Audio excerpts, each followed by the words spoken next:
Un tagad pievērsīsimies tādai dzīvās daļas sastāvdaļai kā cilvēks, kuram pat latīniski dots nosaukums saprātīgais. Ko dara kārtīgs lauku saimnieks, redzot, ka viņš šodien savā malkas šķūnītī nokurinājis gandrīz visu malku? Domā, kā kļūt ilgtspējīgāks. Jo galu galā ilgtspējība tas nozīmē aizdarīt tās spraugas, kuras mājoklī visu ziemu laidušas ārā siltumu. Sandis Simjonovs mūsu ilgtspējības pasaulē ieved un turpina apgaismot.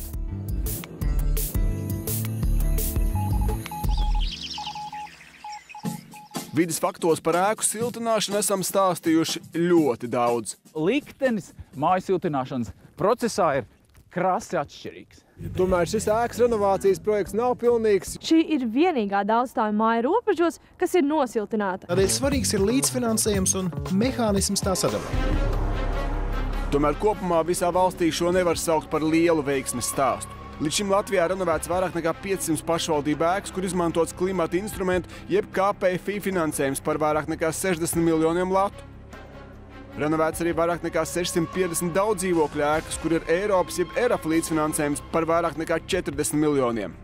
Līdz šim aktīvākie bijuši Kurzemes iedzīvotāji, 4 gadu laikā 298 mājas, turpat līdzās Vidzeme 257 ēkas.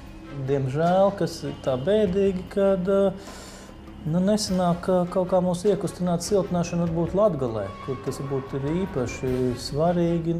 Krietni atpalikusi ir Latvijas galvaspilsēta Rīga ar lielāko ēku skaitu un maksāt spējīgāko iedzīvotāju. Līdz šim Rīgā atjaunots tikai 48 mājas no 6000 padomju laikā būvētajām. Lai arī labi zinām, ka liela daļa mikrorajonu celtņu nekādi neatbilst izpratnē par to, kādai būtu jābūt normālai ēkai. Nodibināja mūsu aģentūra 2007. gada. Siltumenerģijas tarifs bija 17 lati. Visur citur Latvijā bija šis tarifs lielāks. Bez tam rīzniekiem ienākumi ir augstāki nekā citur Latvijā. 4 gadu ēku siltināšana ir parādījusi arī tendences, kuras būtu vērts ņemt vērā uzsākot jaunus darbus. Tā piemēram Ķekavas pagastā iedzīvotāji izsauc projektu uzraugus un siltināšanu apturēja. Firma, kas bija uzvarējusi ar vislētāko cenu, siltumvatas vietā bija sākusi ēku aplīmēt ar putuplastu. Ka viņi nepareizi tu dariet, jā. Un mūsējā mājā tā kolektīvs, jā, viņi nolēma, ka neturpināt. Jā, tieši tā. Mūsu iedzīvotājs sacēlās, kad vajag taisīt pēc projekta tā, kā vajag. Tagad iedzīvotāji atteikušies no līdzinēja ēku apsaimniekotāji, veido savu kooperatīvu un mēģinās paši dabūt Eiropas līdzfinansējumu. Un tagad mēs taisīsim siltināšanu paši. Maliči. Un tagad kārtojam dokumentus, eiro naudu, lai arī mums piešķirtu. Līdzīgi kā Baložos būvnieki arī citur izmantojuši lētus materiālus, lai nopelnītu, vai arī darbus veikuši steigā un pavirši. Pēc ziemas pavasarī to vairs nevar noslēpt. Tā notic Rīgā Palmielā 6, Grobiņā Celtnieku ielā un Dobelē Krastielā. Jo to māju paliek vairāk, jo tā kvalitāte, acīm redzot, arī to būvnieki paliek salīdzinoši. Bet šobrīd lielākās problēmas ir tad, kad materiāls uzklāja nepareizi, piemēram, uz mitras sienas, nepareizi piestiprina siltināšanas materiālu putuplastu. Ļoti svarīgi tajā visā pasākumu kopumā ir ievērot celtniecības tehnoloģiju un materiālu savstarpējo sadarību. Bez būvniecības kvalitātes atklājusies vēl kāda tendence. Lai iegūtu lielāku Eiropas līdzfinansējumu, projektā energoauditoru ēkai uzrāda neiespējami lielu siltumu ietaupījumu. 2 energoauditoriem par nepatiesiem datiem uz laiku tika apturēta licence. Jo man ir bijuši gadījumi Lijā, kur mēs tiekamies ar auditoru, energoauditoru, kurš saka, ka viņš ir spiests rēķināt lielākus ietaupījumus nekā patiesībā sanāk, jo apsaimniekotājs vai ēkas īpašnieks tā prasa. No vairāk nekā 600 realizētajiem ēku siltināšanas projektiem aptuveni 10% gadījumu bijušas problēmas.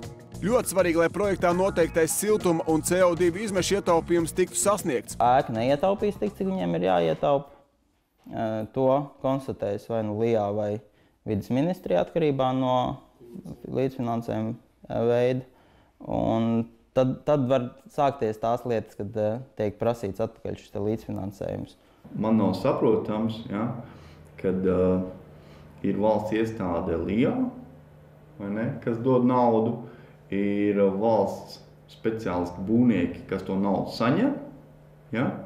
Bet vainīgie par nekvalitīvu siltināšanu izrādās iedzīvotāji. Nesenā socioloģiskā aptauja liecina, ka lielākā daļa iedzīvotāju Rīgā atbalsta siltināšanu. Atbalsta, taču nav gatava maksāt. 37% nevēlas uzņemties jaunas kredītsaistības. Un te nu gan lielu lomu nospēlējusi nesenā ekonomiskā krīze. Нам не надо реновация, мы старые люди, у нас пенсия маленькая, нам нечем платить, вот и все. Vidēji uz vienu mājas renovāciju tiek tērēti 100 000 līdz 200 000 latu. Vidēji kredīts tiek ņemts uz 10 līdz 20 gadiem. Ekonomikas ministrija aprēķinājusi, ka aptuveni 14 gadu laikā kredīts atmaksājas.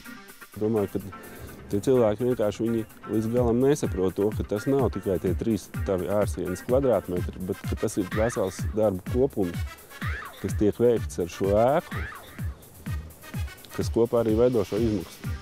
Ir daudz jau realizētie projekti, kur maksa par siltumu samazinās uz pusi. Un kāds secinājumi? Efektīva lieta. Tas ir jādara.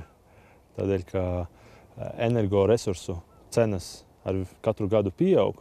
Un tas nozīmē, ka nesamazinot enerģijas patēriņu, tad cilvēki ar vien lielākus līdzekļus atdos tieši siltuma rēķiniem. Valdis Čerpakovskis pērn renovēja Aizpūtes kultūras namu, Laržas internātu skolu un 3 Rēzeknes skolas. Viņš uzskata, ēku renovācijā svarīgi ir samazināt birokrātiju. Tā, piemēram, Latvijā ir daudz tipveida ēkas, kur vienas mājas projektu var izmantot daudzas. Globāli skatās no uzņēmēja viedokļa, tad pārsteidz tas, ka tieši siltināšanas projektu konkursi tiek organizēti jau vasaras vidū. Reāli tiem visiem konkursiem jānotiek jau ziemas laikā, lai uzņēmēji varētu plānot, kad tos darbus veikt. Tomēr ne jau būvniecība vai termiņi būs noteicošie ēku siltināšanā. Galvenais ir iedzīvotāju vēlme kaut ko mainīt, lai ietaupītu un dzīvotu labākā vidē. Lai salabotu ceļus Latvijā, būtu nepieciešama vairāk nekā 5 miljardi latu. Lai nosiltinātu mājas, uz pusi mazāk 2,7 miljardi. Nu ko, labosim ceļus un siltināsim mājas.